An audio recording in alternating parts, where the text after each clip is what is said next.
Lessons from the classroom, learning from hands-on experience. Marguerite Lengyell with Melissa J. Tell us about learning from hands-on experience.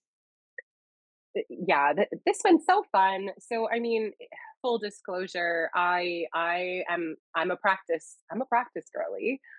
So a lot of what I draw on in instructional spaces is my own clinical experiences, my own work with the clients that I have the absolute honor of working with.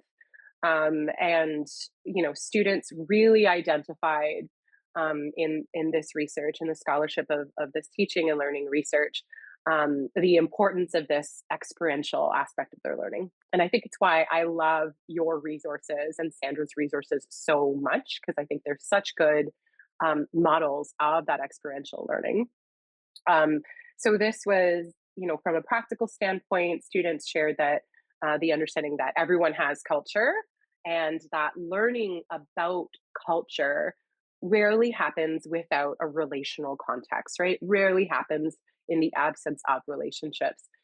And so we have quite a few field trips and community engagement opportunities in our instructional spaces. And these allow students to immerse themselves in different cultural contexts.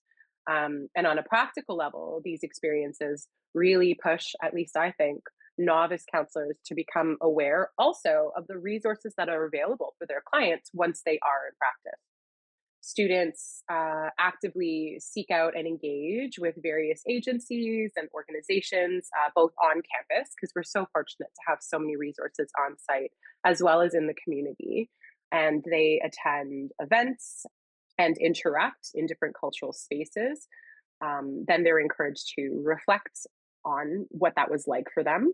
They brainstorm possibilities as a group for where they're going to go, but they do attend either individually or in pairs, because we have found that when big groups of students attend these spaces, that kind of defeats the purpose of personal and reflective engagement. It could also like create an intimidating or off-putting presence for other folks in those spaces.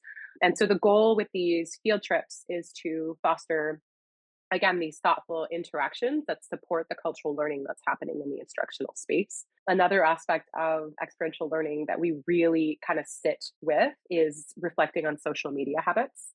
And because these are the spaces that we're immersed in, so we spend a lot of time in instructional spaces looking at social media habits, looking at our formulas, how did we get there, and again employing some of that who's missing, what's missing, and again, that's really done in the collaborative classroom space where all of the students participate together. Yeah, lots of hands on stuff and lots of just access for learning that happens outside of the instructional space, outside the classroom. That's really cool. And what a really lovely way to, like, before practicum begins, to invite students to put themselves out there, to put into practice the things that you're talking about in the classroom. This is really neat to hear. Yeah, Marguerite. absolutely.